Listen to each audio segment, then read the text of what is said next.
I acknowledge the presence of our worthy President, Shri Upkar Krishan Sharma, General Secretaries Dr. Anirudh Joshi, Dr. P.K. Bajaj, and Dr. S.C. Vaidya, Principal Dr. Balraj Thapar, Head of the Department of Commerce and Management Dr. Rajiv Behel, Dean Dr. Meru Sehgal, fellow colleagues, peers, friends from the education fraternity, and dear students.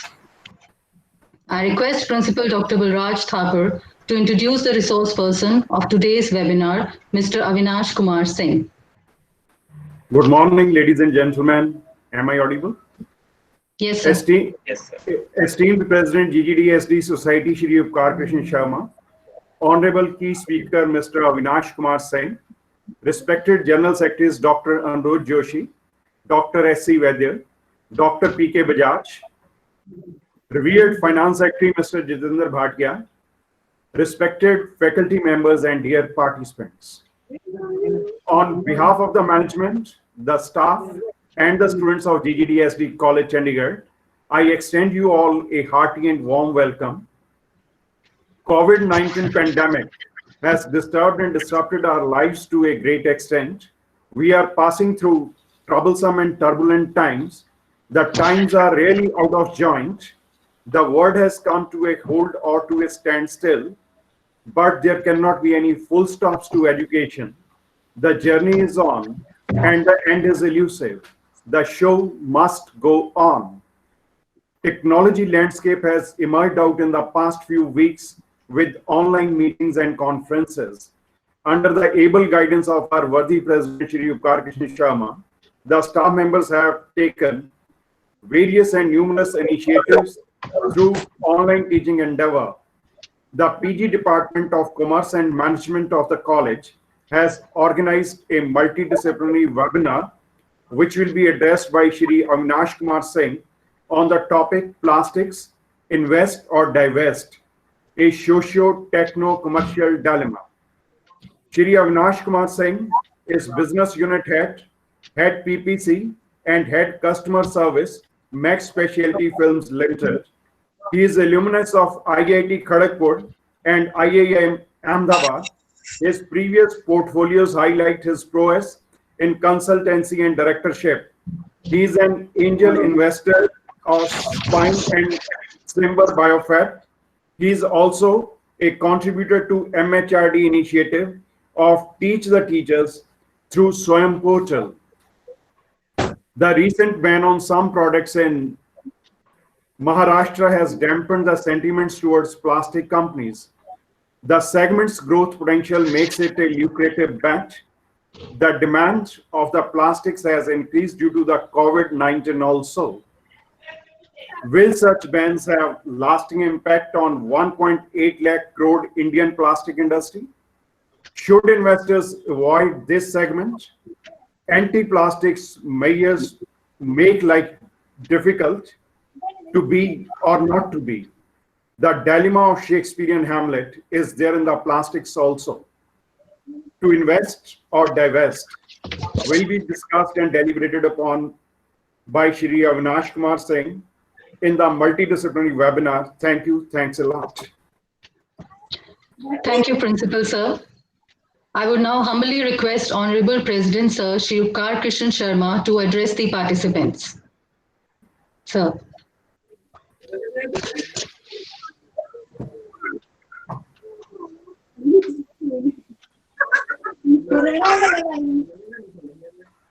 Sir, a little louder, please. Am I audible now? Yes, sir. Now audible.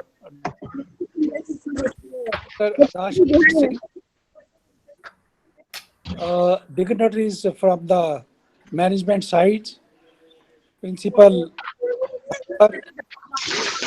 and members of the faculty and students. Indeed, we are have been having a turbulent periods for the last so many months. I will start with the month of December, when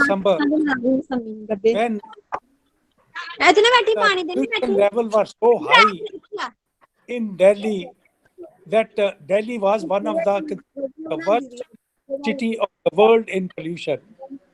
It affected so many areas because of the suburban burning in Punjab. That even in Chandigarh, the levels were so high, I started looking for a mask to protect myself. And all that I could get was and I requested by some friend in Delhi, and they sent me N95 mask at that time. Further to this, now we are facing this corona epidemic, and for the last 2.5 months, all of us have been confined in the houses. And what we hear in the newspaper, that in Sector 5 of Chandigarh, a panther was found roaming. Peacocks were dancing on the roads. People could see from Jalandhar the snow-clad peaks in Himalayas. This was the impact of the lockdown on our environment. So when we think about the plastics, invest or divest, I think there are issues which involve the environment very well. We for the last couple of years, state government, one after the other, has been banning the plastic bags, disposable bottles, etc., because they have been creating environmental problems.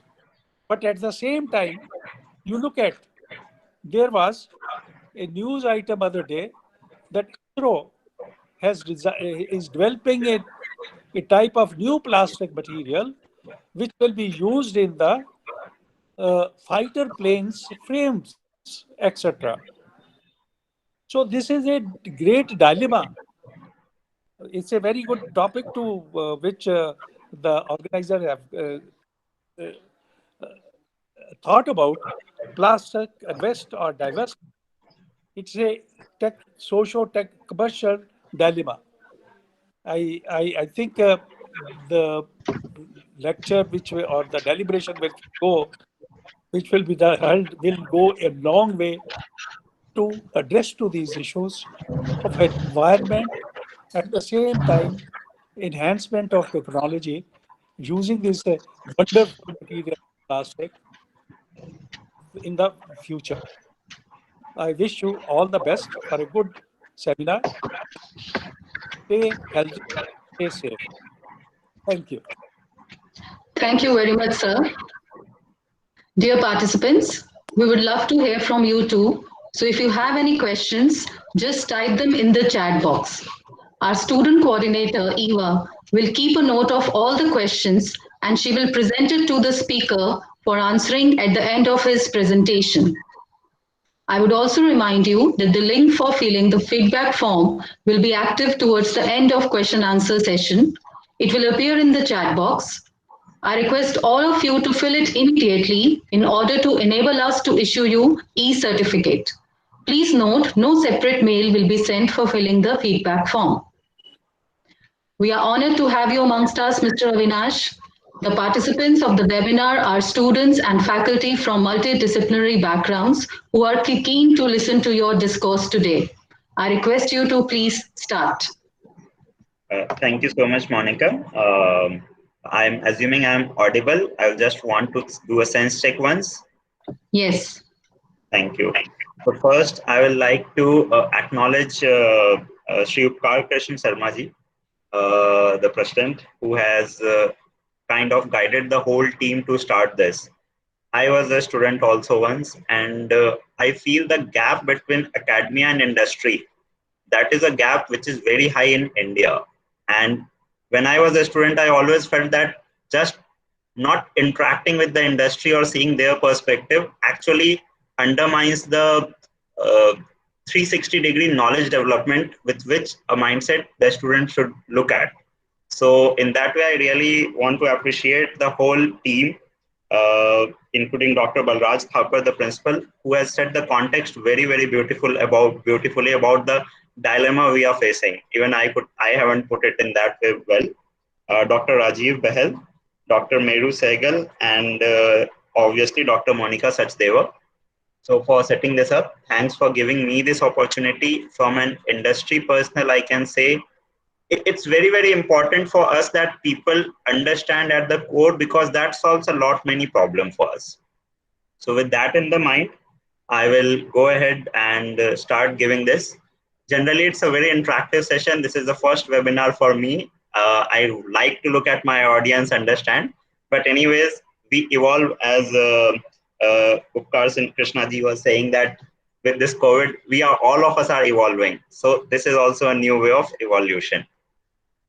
So I've kept it quite simple, and understanding that it's multidisciplinary, I will be briefly touching on the technology part also. So we will talk about what and why of plastics. We will also then talk about face the fact that plastic is a problem, but why is it a problem? We will talk about from an industry perspective, what is the framework to understand the dilemma of these plastics? So what are the plus, what are the minus? We should look at it. And then how do we go about finding the next steps? What is our roles? And I also want to highlight some opportunities for us as an individual, as an academician, as an entrepreneur also. What could be some of those things? I've got only 9 slides, so it's not too heavy. Don't worry about that. So first, what are plastics? So plastics actually is derived from being plastic. So many times, especially the science student would have understood the word plasticity or elasticity. Both basically mean the ability to get molded without breaking. So that was the core Greek word with which the plastic word came into the picture. What does a plastic mean? It is a wide range of semi-synthetic. Why we use semi-synthetic? Because it can have carbon chain, which is the organic compound, as well as the non-carbon both. It could be entirely carbon, it could be entirely non-carbon, or it could be a mixture of carbon, non-carbon. So that's why we say these are semi-synthetic films. I also wanted to highlight as a definition that it could be a monomer or a polymer. A monomer is just when you have a single unit, C2H6, that's a monomer. And if you have multiple of those monomers cross-linking or getting vulcanized together, it becomes a polymer. And this is very important to understand that once you start making polymers, the properties start to change. And those are some of the properties because of which plastics become so versatile and so useful. I just wanted to add one more thing. We call polythene very, very frequently. You will see the polythene bags are getting banned. It's not polythene, it's polyethylene.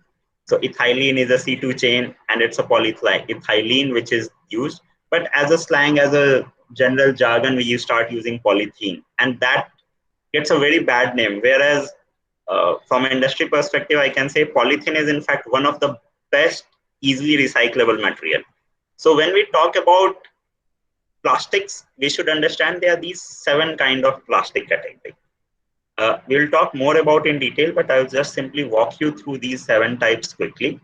First one is the polyester, PET, polyester, polyethylene terephthalate, but we call it polyester.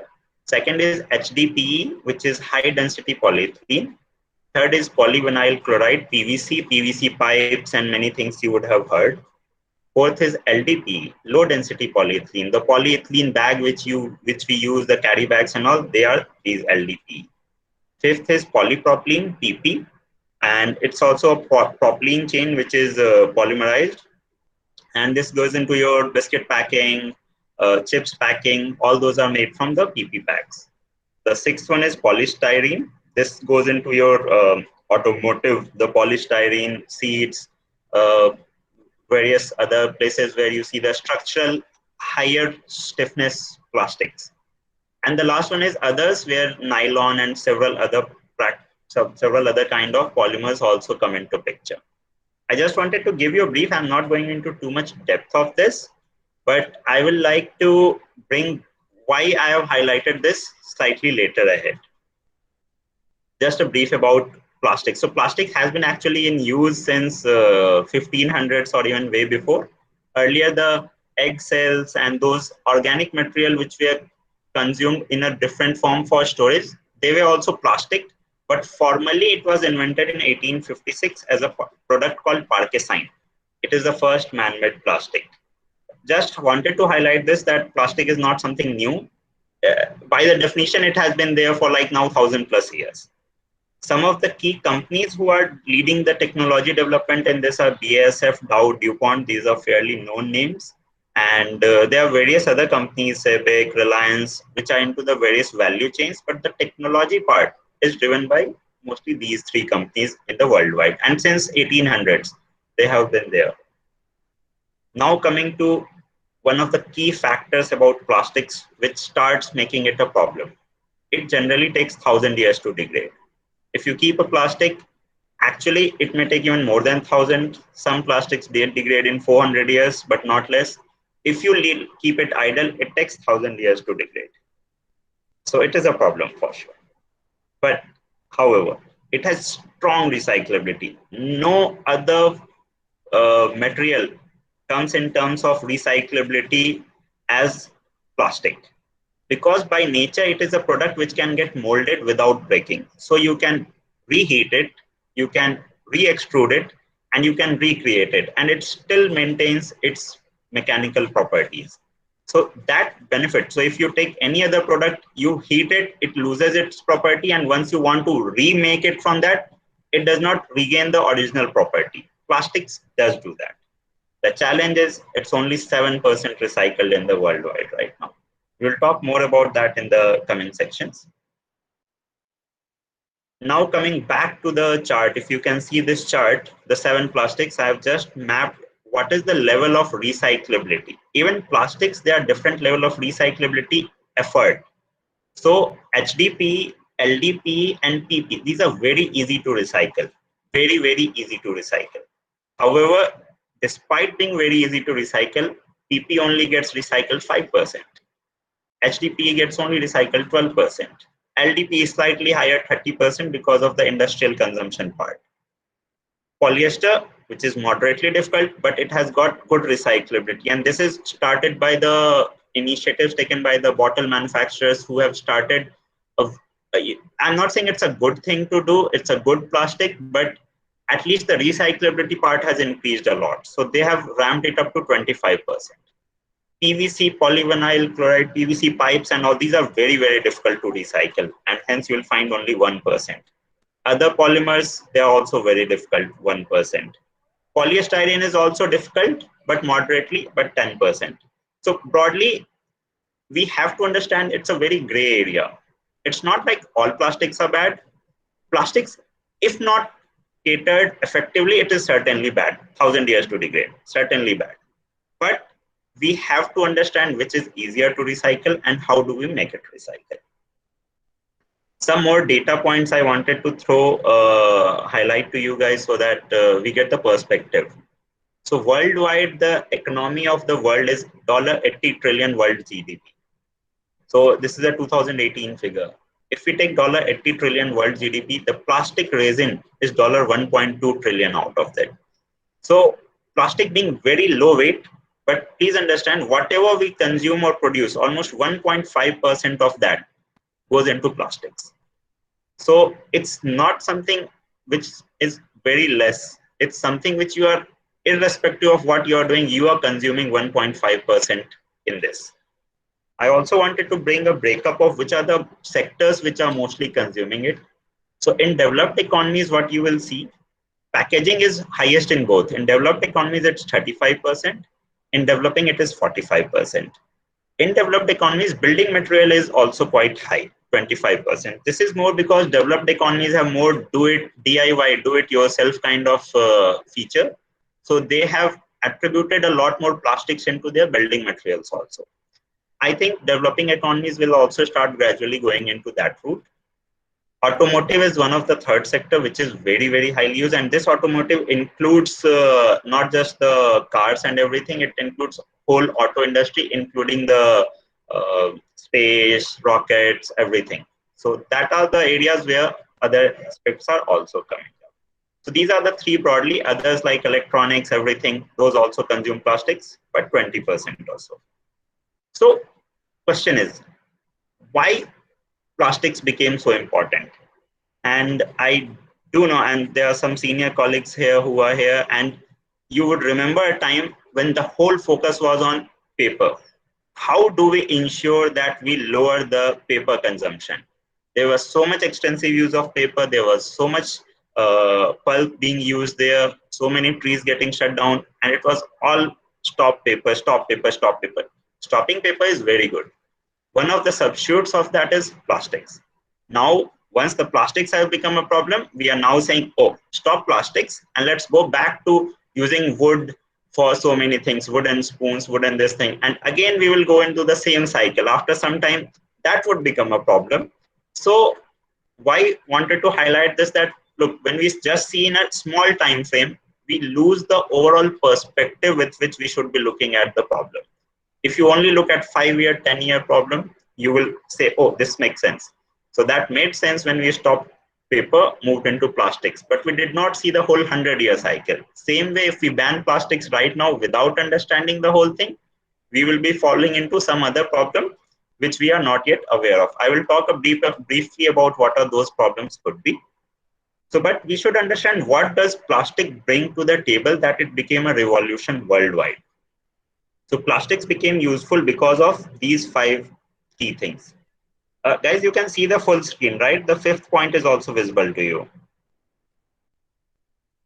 Yes, it's visible. Yeah, sure. Because in my screen somehow it's not. So the first point was the strength. So plastics, you will not find any material which is so thin, but it has such strength. So when you carry a poly bag, for carrying in the same poly bag, you will have to have like 10 times or 100 times thicker paper to take that weight. Whereas if you go with a polythene, you can do that thing very effectively. So strength brings that. So if you need to provide strength to your car, if you put a very solid plastic, it can withhold the same amount of stress and strain which a thicker metal can do. So that strength brings a lot more benefits. Second is flexibility. Now we want curved TVs, so many small screens, so much flexibility we want in the curvature. We want the different shapes, designs to be designed for aerodynamic movement. Making that flexibility into a plastic is much, much easier than any other material you will have. So that brings so many other benefits out of it. The overall consumption of material goes down. The third is being lightweight. Being lightweight, what does it mean? That if it's a lightweight, you require lesser resources to carry, to store, to move this from one place to other thing, less energy to mold it. So those are certain lightweight benefits which people started to using. Fourth one is robustness. Many of the metals, the precision which is required to keep them intact is very high. Plastics is very robust. They will not get expanded into heat too much. They will not get shrink very easily. So those kind of benefits also start coming in. The fifth and the most important aspect, which is the barrier. Barrier, I wanted to highlight that barrier is something which is very important for the packaging part. I come from a packaging, so I will also talk a bit about packaging. So packaging wise, barrier, it's not just to moisture or to air, it's also from the microbes. So a Lay's packet, when you see, it is providing a good barrier. So you see, even after 3 months, you open a Lay's packet, you will find, oh, the material inside is crispy. But it's not just that, it has also given a protection against the microbes, which could have affected it. And despite being soggy, the bacteria would also have been a problem for our health. So that barrier is also very, very important. Going to the next slide. I've just put some historical timelines of packaging, which is the most highest segment where the plastics is being used. And just let's walk through how the packaging has evolved. So the first packaging was done by the hunters and gatherers, which was leaf packing. And if you see now, we are actually asking to go back to this phase. So many places you will see the malls and everyone coming with, oh, banana pack, now we are supplying, we are not using plastic. It's good, but it's not sustainable. Then came the first villages when we started potteries, baskets. The point was, these were very good, but they required, you cannot mass produce them. The mass production of them was very, very difficult. and the level they can store, the level of molding you can do, that was also less. Then came the first cities where was and the metallurgy evolved and the metal was used for a lot more packing. Then came the industrial revolution when we started having more jars, glass packing, bigger canisters, tin started coming into picture. Then the requirement came for sustainable mass production. This I want to highlight very clearly. As in 1940 around, once the World War II started coming, we started realizing the world is changing very fast. The Industrial Revolution 2.0, you can say, started actually happening at that time. And the need for a sustainable mass production started. Once that started, we needed to make more, supply more, and reach more. With global aviation started to coming into picture, the movement started to increase. People earlier used to keep only foods packed at their home, but now you needed to for your home, for your travel, for your office, for your different locations. So the need started growing up. But with that need, we now understand that it's not just sustainable mass production, we have to make it holistically sustainable. And do we have a solution now? No. It's our job as a human being that for humanity, we should start now focusing on not just sustainable mass production, holistically sustainable environment-wise also. And the biggest learning we should take from is from nature. As our Honorable President Sri Upkar Krishnaji was saying, once the COVID started to hit, we realized that yes, the nature is actually now healing itself. So we should start learning that nature is not something we should play with. We should start taking ideas from them and use it. Some examples I will say you, and nature is the best packer. I will give you a few examples, and I can tell you, you will not find a better packing done by humans, which is better than that. Packing has three basic use. You want protection, you want differentiation, that you don't have to open the pack to see what is inside that, and you want ease of use. Now just see these three examples. Have you ever seen any kind of liquid packaging which is as robust as a coconut? No, you will not find. No matter what you use, it will not be that robust and so effectively possible. Just see an orange. The pulp, it's so soft, everything, but still it's very well protected by the barrier. And when you want to use it, it's very easy to peel it out also. Same with banana. You are packing so much material with so good protection and so easy to use. Even while opening a chips packet, you find it difficult at times. Opening a banana, you will not find anything. So we have to start taking ideas from nature, and right now we don't even come close, and then use it. And all of this done by nature is biodegradable. So that is the big thing we have to start moving into. So I just wanted to use a framework. It's a standard framework for sustainable manufacturing, which is used, and you can find a lot more literature. I'll not spend too much time, but why I wanted to use this here is that we must understand these are the 6 things. When we are talking about holistically sustainable, we should be ensuring that all these 6 things are covered. One is economically sound processes. So one of the biggest problems which the plastic industry, and I may be biased, but coming from that is we are not economically sound when we are saying simply ban the plastics and not use. What will you use something else? How is that economically viable? We have to understand that also. Second is minimize harmful environmental impact. This certainly is, which was not thought through. I will be very honest. When plastics growth started coming up, people did not look at this. What could be the harmful environmental impact? And if we would have looked at it from the start, we could have controlled it much, much, much better. Third is lower wastages. Many a times we make a process where they have so many redundancies, so many extra wastages. We should be focusing on that. Fourth, another important factor which we must look, and when we talk about plastics, this is where they are very good at. They conserve energy and natural resources. We will talk about other kind of packaging and how they are not so much good for this. So if you are making a plastic, you are using less water, let's say. But if you just go and make glass, the amount of water you consume goes 100 times more. And we all know water could be the next thing on which we are fighting for. So we have to balance all the energy and natural resources. The fifth factor is that we must increase product safety and employee safety. This is very important, that we should ensure. and promote community welfare. This is something which generally Indian conglomerates at least forget, but most of them now with the CSR pull which is coming in, we are trying to do more and more on that. Now let's face the facts. Plastics, yes, it is a mess. Many of you would have read this article that by 2050, there will be more plastic than fish in the ocean, right? Some more data point. In 1950, the population was 2.5 billion. The plastic production per annum was 1.5 million tons. In 66 years, the population is increased by almost 3 times, not more. But just see the plastic production, how much it has increased. From 1.5, it has gone to 320 million tons. And in another 18 years, we expect the population will hardly grow by 20%, but this consumption will double.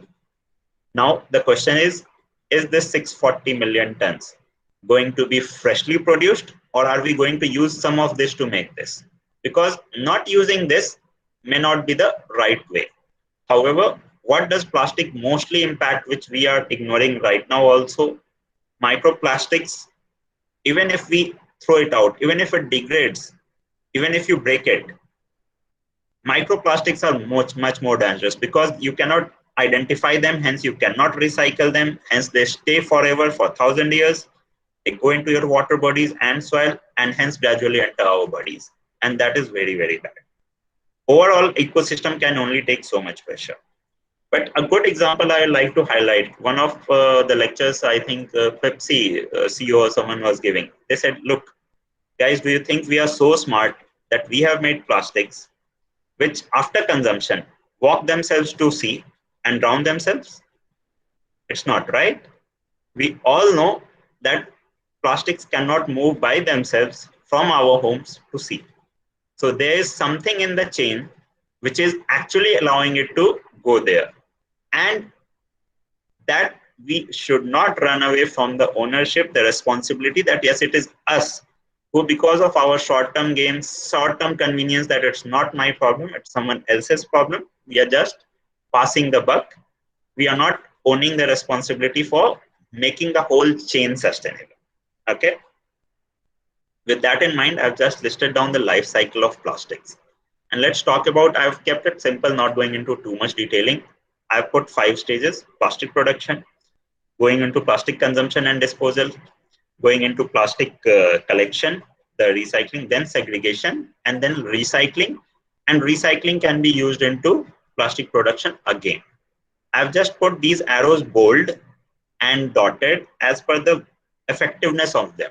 So whatever plastic gets produced, it very easily gets plastic consumption and disposed also. No one is keeping plastics at their home, just like you keep papers that, oh, I will store paper and then sell it off and make some money maybe. No one does that. But then after disposal, the collection is not there. So that why the leakage is going into oceans, the water bodies, the soil, the landfills. Even if there is collection, the segregation is not there. And thankfully, at least in Chandigarh, I can say I moved from Bombay to Chandigarh. Even in Bombay, it was not so great. In Chandigarh, I can say that yes, the segregation is there, but still, once we segregate and supply, then later on the urban bodies, the municipalities, their segregation is not that perfect. Still, it needs a lot more thing to be desired for. After segregation, is it getting recycling? There are so many issues we will talk about. And then after recycling, it should go back into this. I have put it dotted. This is very easy, but just because the segregation and collection is not there, the recycling quality is not there. And hence the plastic producers are not able to use. So the question is, which stage is a problem? Let's talk about for each stage, technologically, socially, and commercially, what are the challenges or what are the steps we are facing. First, plastic production. As a technology, plastic production is very much evolved, not an issue. I have put a cross mark here because still for the recycled plastic, if their quality is not good, the technology is not there to make it effectively. So we need to still work on technology that even if the recycling material does not come in with that high quality, we should be able to process it and remake it. So some of the learnings is going that we can add certain kind of additives to make them holistic or use from product A to product B. Those are some of the technology developments we are doing. Social. So if anyone says that, oh, I'm going to work into plastic feature, I put it a question mark. I'm not sure it's a tick or a cross, you guys should figure out for yourself. But even now when I say, oh, I worked in packaging, and people see me with like disdain, so it's a social outcasting, which is not correct. You can't live without plastic, so we should be figuring out solving it, not socially. We should be accepting it as a fact and working on it. Commercial, it's okay. Commercially, it's not so costly. It's not so high cost that it's not a user friendly thing. Consumption and disposal. This is where I say, so technology, there is not much in technology here can be done. But again, I think with the advent of RFID, some kind of mobile scanning, you have Arogya Setu app for COVID. Maybe you can have an app for something which tells you, hey, you have already consumed it. Now dispose it in this way or that way. There are many gaps in even in disposal mechanism, which is not available, which I think through technology can be solved. Social is totally not there. And I will tell you, give an example. Many of times when you are eating a chips packet, we open a chips packet, we don't wash our hands, we simply go and start eating from inside. We think inside food is safe. But guys, the outside of the pack was not protected by microbes. It's a basic way. When you open it up, you should wash your hand before this thing. Else, the outside microbe, even though the pack was meant to protect your food from bacteria and everything, the outside is not protected and you consume it knowingly. Another social, how do you go about segregation? When you are disposing of, where do you dispose? Many people, what they will do is they will take a plastic, and in that they will stuff eatables and then dispose of. So you're not solving any problem there. So that kind of awareness we should start focusing on. Commercial, just like paper, and this is a good example for paper. It was done for, I think, for milk pouches also, that people gave incentive plans that you collect them and then you supply as a packet bundle, 1 kg, 2 kg, and then you get some money out of it. For plastics, it's very difficult because plastics is very lightweight. To make 1 kg, you will have to wait for maybe a month or so. But I think still there could be certain ways in which we can start making this commercially viable. The third part is the collection. Again, technology-wise, I don't think there's much we can do. But socially, we must start focusing on this collection. If we are collecting, how effectively are we collecting? Why can't we create a society level biomass kind of thing where you segregate your waste, bio waste there, and plastics you can keep separate. Those kind of things we should start working on.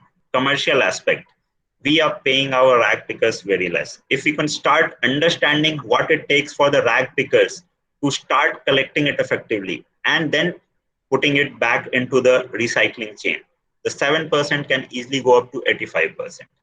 That is the challenge we should be solving. And again, guys, I may sound biased. You may feel that no, both side has to be done. I totally agree on the production side there has to be done. But from my industry perspective, I can say this is the gap which is actually the bigger problem. Same way for segregation. I've talked about Indore, and in the latter stage, I will talk about that example, how they have been able to handle this. But this is an area where neither the technology is that much developed, neither society is that much interested into this. You just simply want a landfill outside of the city where we go and dispose everything. So, and the segregation, the working, we are not working on that. And the commercials is not there. There is no focus on incentivizing them either as a society or as a government or as a tax we put for plastic recycling. Some kind of thing has to be built in here so that we start making them commercially viable. Recycling technology is something we can really work on. There are various developments which are going on where you can effectively recycle. Social, again, I put a question mark here because if someone starts going to your parents now, and if your kids come and him, Dad, I want to go into plastic recycling, we will like, no, just go become a doctor, engineer or something, but don't go into these kind of things. So as a society, we should start embracing this change. So this is a perspective. There is no solution. No one can give a solution, but a framework with which we should be trying to target. How do we solve this? Again, one of the key things, however, which we can take from framework is that plastic has the lowest environmental footprint compared to other alternatives. So I'm just giving this diagram. It is the study done by a global converting company, Amcor. So if you see flexible packaging, the fossil fuel usage is 89,000 6,000 joules comparative compared to aluminum or a glass bottle. The greenhouse emission is very less compared to them. The water usage is much lesser. The product to package weight percent. So if your weight is X, the weight of this material is only 3%. And in a truck, you can transport 204,000 units, empty units, whereas in this only 6,000 units. So just see the amount of logistics you are using. However, does that mean plastics is good for everything? No. So let's say when you are doing plastic, you are drinking water. Why do you need to carry a plastic bottle? Take a glass bottle. The point is, I know making glass was costlier, but the reusability of that glass is much more higher there. The plastic bottle you use once, you throw. So even if I look at this broad numbers, a glass bottle can be effective to 100 times a plastic bottle. So don't use it there. But if you start packing your milk into glass, and which has to be moved around so frequently, then it's a bad choice. So again, there is no right or wrong. All things serve a different purpose. We should start getting into that judiciously understanding which products we should be using what. So we start using plastic spoons. That is convenience. Why do you want to use spoon? Just carry a metal spoon everywhere if you want to do. And in earlier days, at least I'm sure in trains, people used to carry their own utensils and everything. It was not so much pain. Just because of convenience, we moved from that. So separating convenience from necessity is a very important factor we should start using. And hence, going full hog on one is not the answer. We should be very smart in understanding where to use plastic. It is very good, effective tool for packaging, for transporting a material from Assam to Kanyakumari. It is very effective, but not for day-to-day use where repeat you can use glass or you can use tin jars in your home to store your stuff. There you are using. So we should start understanding that very well. An attempt to fix with circular economy. If I want you guys to take 3 things from here, it is these 3 R's. It's a common practice which we are asking everyone to use now. Reduce. First of all, start reducing the consumption. Many a times, just because we can, we use, which is not good. If we reduce the consumption, then it will at least ensure that we don't need to. So anytime you go out, you are just taking a fresh plastic or anything, don't do that. Try to reduce the consumption which you are doing. Reuse. So just like clothes, we used to have, I've worn my elder brother's clothes so many times. So start reusing the plastic. Take the plastic, use the same plastic many times if it needs to be, and not just plastic, even for the jute bags, everything. So the more we reuse, the less is the demand we are asking for the newer input to come. Third is recycle. I'm sure reduce, reuse is something we all can do, and recycle is something we all can facilitate. So this is called a circular economy. I will just give you a brief picture. This is also done by a new plastics economy. It's a global study. In this picture, if you see just below, above the point 2, the leakage part, the leakage of the plastic into the environment, that is the biggest problem. We should ensure that we reduce the consumption, so the lesser amount is due. Once consumed, the material which comes, it should not be getting leaked into the natural system. So first step, create an effective after-use plastic economy. Many a time, if we recycle good, and please understand guys, if you, let's say just I'm giving an example of my own, if you merge baby diapers with the food pack you have discarded, just think that if someone has to use the same thing, it's the baby poop which is going finally into your pack. So don't do that. If it's segregated, the authenticity of the plastic, reusing of that plastic for food packaging increases much more. So if we start using that as a differentiation, we can create an effective after-use plastic economy. We should be drastically reducing the leakage of plastics. And this is totally, even if we say ban plastics, it's good to say, but let's own it up. It's us human beings which are causing these. Plastic is not by themselves going into landfills. Plastic can be reused. We have to start ensuring that we don't simply dump them just because of convenience. Now, who will go and put it in a dustbin? And at least now I'm seeing the education system evolving, that the younger kids are becoming more aware of that. Yes, I have to dispose of There is a segregation that yes, recyclables here, non-recyclables here, but still I think we have a long way to go as a humanity to get into that. The third part is we should decouple plastics from fossil feedstocks. So the fossil feedstock, we should stop consuming less, start using more renewably sourced virgin feedstock. So recycled material more and more uses, that will actually help solve a lot more problems. Okay, guys. So some examples I wanted to leave you guys thoughts with. So Indore, I wanted to talk this.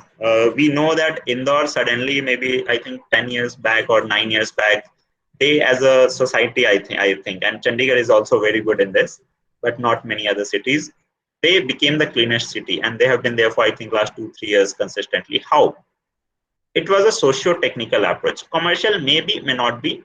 What they started doing, they kept investing into segregations. So they have got segregation units set up, a lot many, which has got 95% automation, 5% manual segregation. Now making 100% automatic is not yet possible. So, but they are working on it. So they have invested into 2-3 models, 2-3 plants. Few of them failed also, but they kept investing. And they kept socio-wise, they kept educating people that yes, you have to segregate and then supply. And they started pushing pressure from municipality, fines, and so many things. So with that, gradually the awareness came and people started doing that. And now it's actually going into commercial model that the recycled material which they are taking, the material, they are able to recycle and even get commercial value out of it. I'll just give you a brief. If a waste which does not get segregated, it gives you 2 rupees, 5 rupees per kg. If a waste, plastic waste gets recycled, it can give you even 55 rupees a kg. So the gap is there, but effectiveness of that has to improve. The second example I will give you is a cooperative model. This has been started in Pune. I came across them in one of the seminars. It was a very young guy, and I'm very happy to say, I forgot his name, but it was a 27-year-old guy. What it was a socio-commercial approach. So what he created a cooperative just like Amul. Amul story, we all know it started as a cooperative. So he created a cooperative of rag pickers. And what they did, instead of taking money from you for collecting garbage from your house, they started giving you money. However, to get that money, they started creating a monthly chart. If every day of the day you have segregated the material and given them effectively, then you were getting 100 rupees rather than paying 120. But if any of days you missed, then you were asked to pay 240 instead of 120. So double the amount. And the society agreed to that approach. What happened is that after giving people money, people had an incentive to segregate it. And how did they save money? So once the segregation started, I'll just give you a benchmark. If you don't segregate, it takes 10 times the cost of transportation because the weight of the non-plastic is much more higher. And then the segregation cost. So 10 trucks were going, all needed to segregate. Once they started doing, 1 truck went specifically for plastic, rest 9 trucks went only for bio waste. Bio waste went to the bio incinerators and using there. The plastic went to segregation units, and the plastic quality was 98% good and hence usable for the society.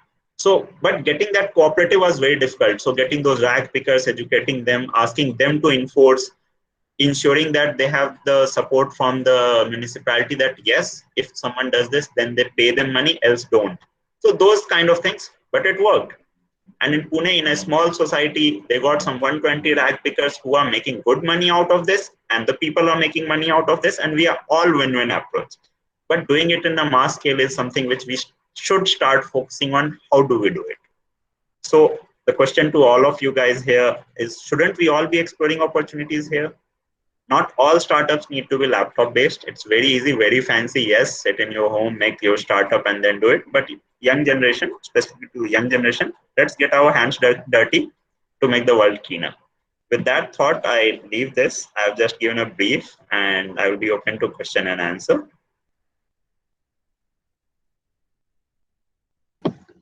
I would request Eva to present the questions to the speaker. Eva?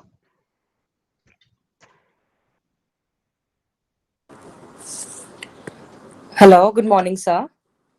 Good morning, So Eva. my name is Eva, and I'll be taking the questions today. All the questions that were sent in the chat box, I have listed them down, and I'll be taking all of them now.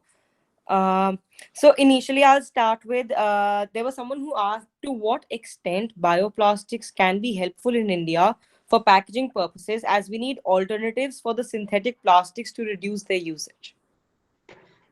Very good question. And actually, later on, I realized that I should have added this also.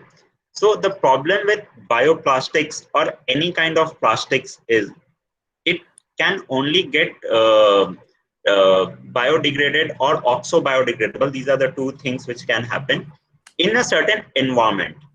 Even if you take a bioplastic, which is made bioplastic, and you simply dump it in a landfill, it will still take 400 years to degrade. So, and actually, when we talk about, it's the same problem with paper also. If you take a paper requires certain microbial action to degrade. So the question is, it's certainly a good development.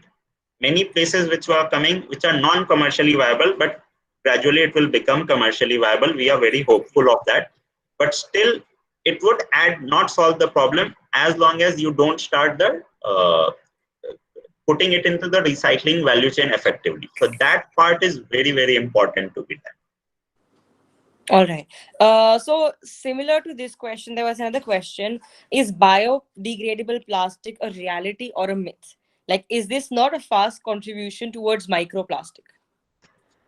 So bioplastics is a myth as of now, I will tell, because the bioplastics which we are talking about, only plastic and adding some PLA, which is a polylactic acid, into that, it does not solve the purpose. It makes it easy to degrade, but again, the value chain. However, there are certain seaweed-based plastic packaging which is coming in, certain directly food-based, so organic-based material. Guys, there the problem is the extent. We are making 600 million tons of plastic, and you cannot reduce it. Even if you reduce it, you will make it 400.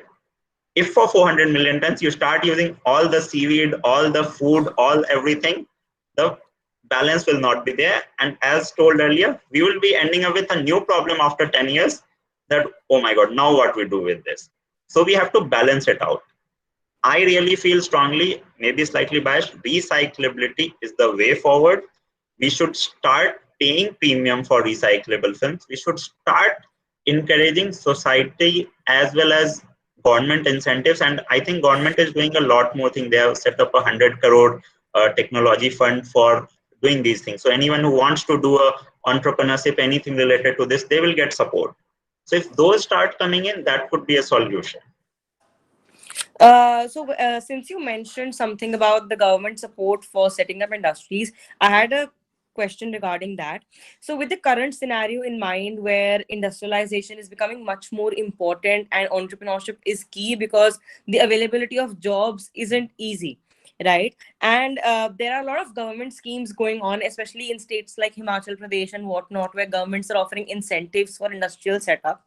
So, if there's someone out there who is interested in setting up an industry which manufactures good from recycled plastics, what kind of industries can they set up? And second, what kind of advice would you give to that person to keep in mind when they are planning this kind of industry setup? So in general, the type of easiest industries to set up is the injection molding. We see, like, for example, 3D printing is coming up.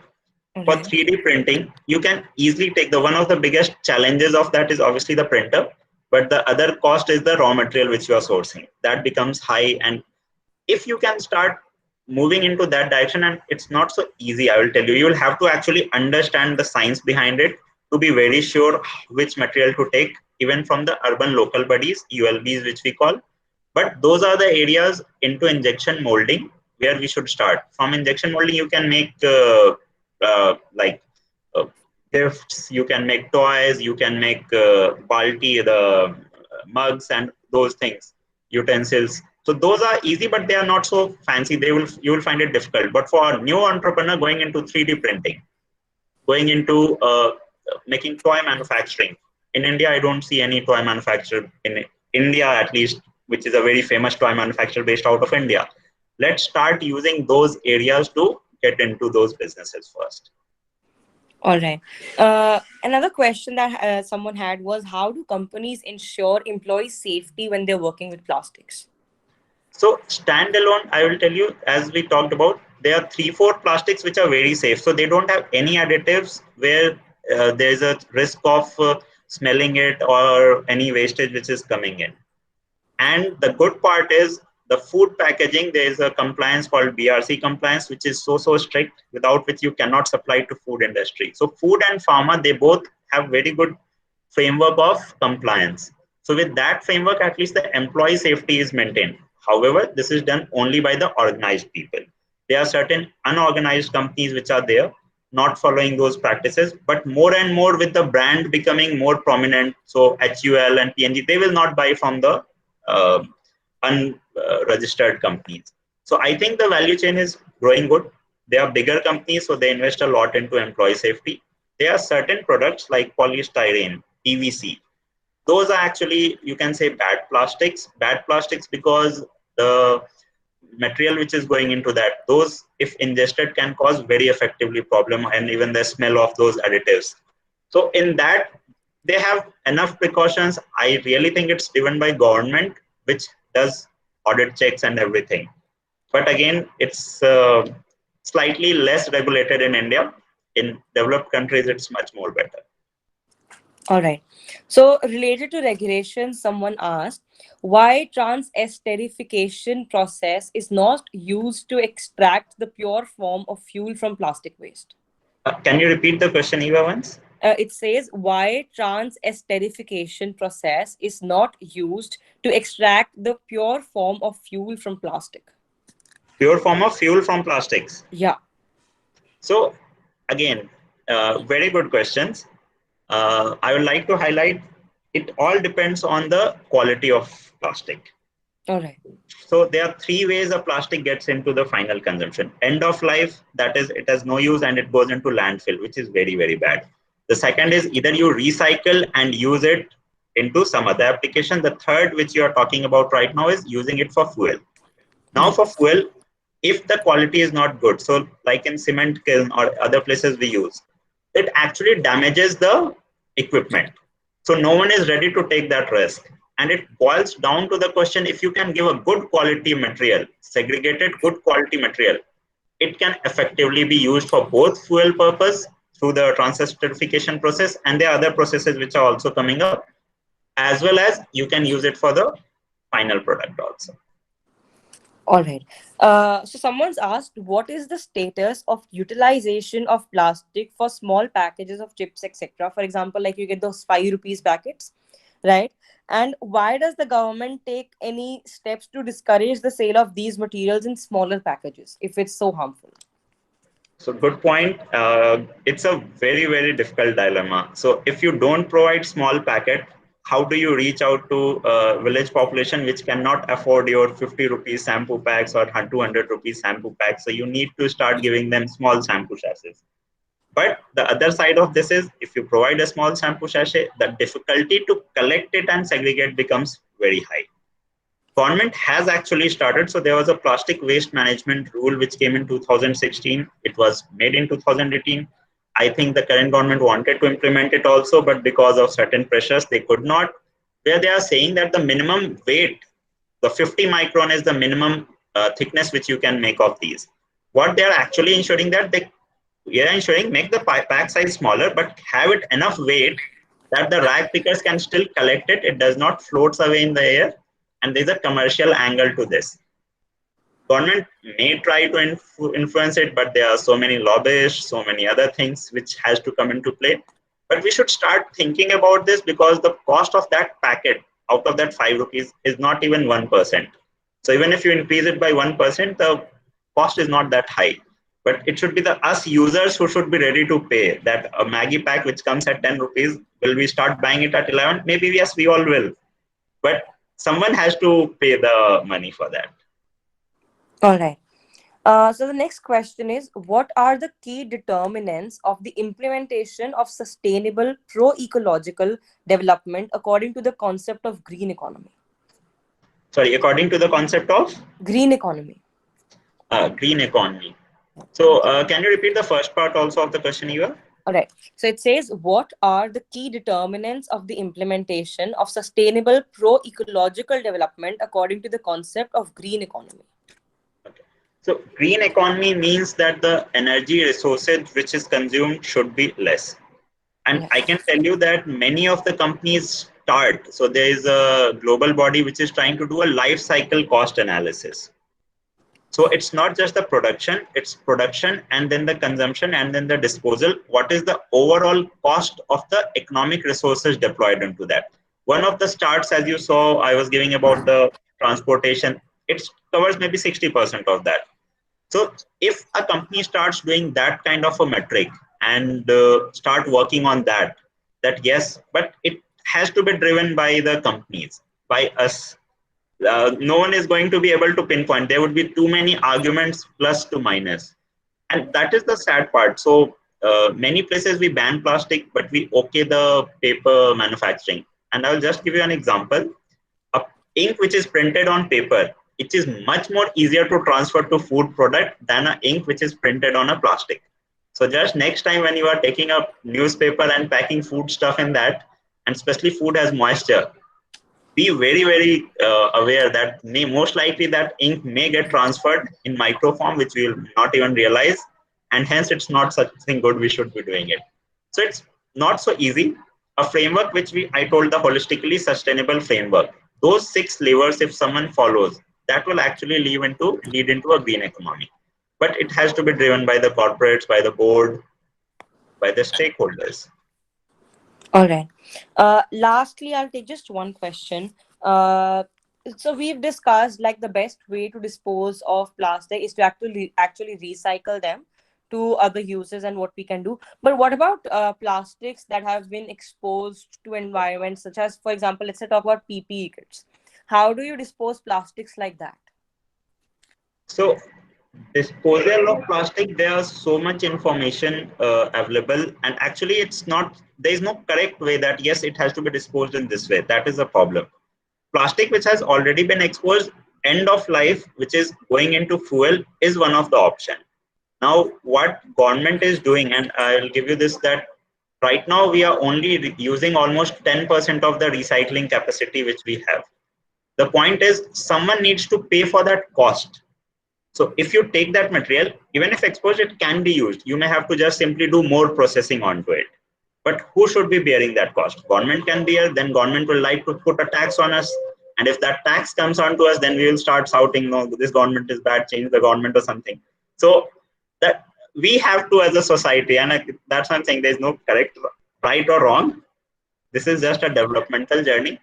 I am actually much hopeful of the younger generation that you guys can come up with more innovation and actually start thinking of technology as well as social change.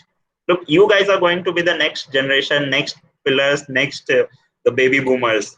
So you guys have to start owning up. Yes, take a pledge. We will not do this. We will ensure that whenever we see someone throwing a plastic, we ask them to segregate, even in your houses, at places. Start doing that. I'm telling you, that can bring about a lot more change. And once the volume comes, it's a chicken and egg problem. Once the recycling volume goes up now, the people will start seeing, oh, yes, this is a good business. Let's start doing. All right. So that's most of the questions, sir. Thank you so much for the session. It was very informative. And I would like to invite Monica ma'am back for a thank you note. Thank you, Eva. Thank you, ma'am. Also, I would request everyone to turn on their cameras for a moment for us to take a picture. Everyone, please turn on your cameras.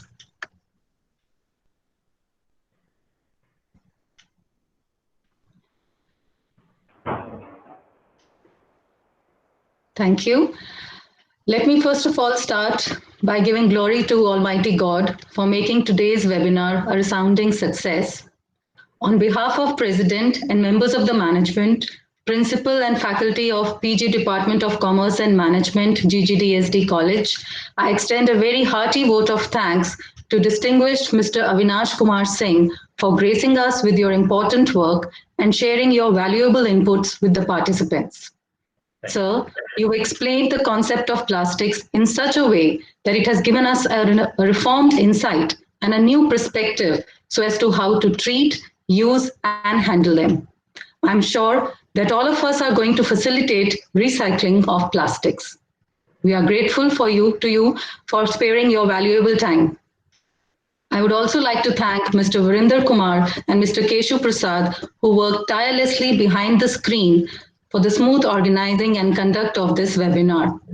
I must also mention our deep sense of appreciation to all the participants of the webinar for accepting our invitation and gracing us with your presence in today's webinar. Thank you, everyone. Stay healthy, happy, and safe. Thank you so much. Thank you so much. Thank you.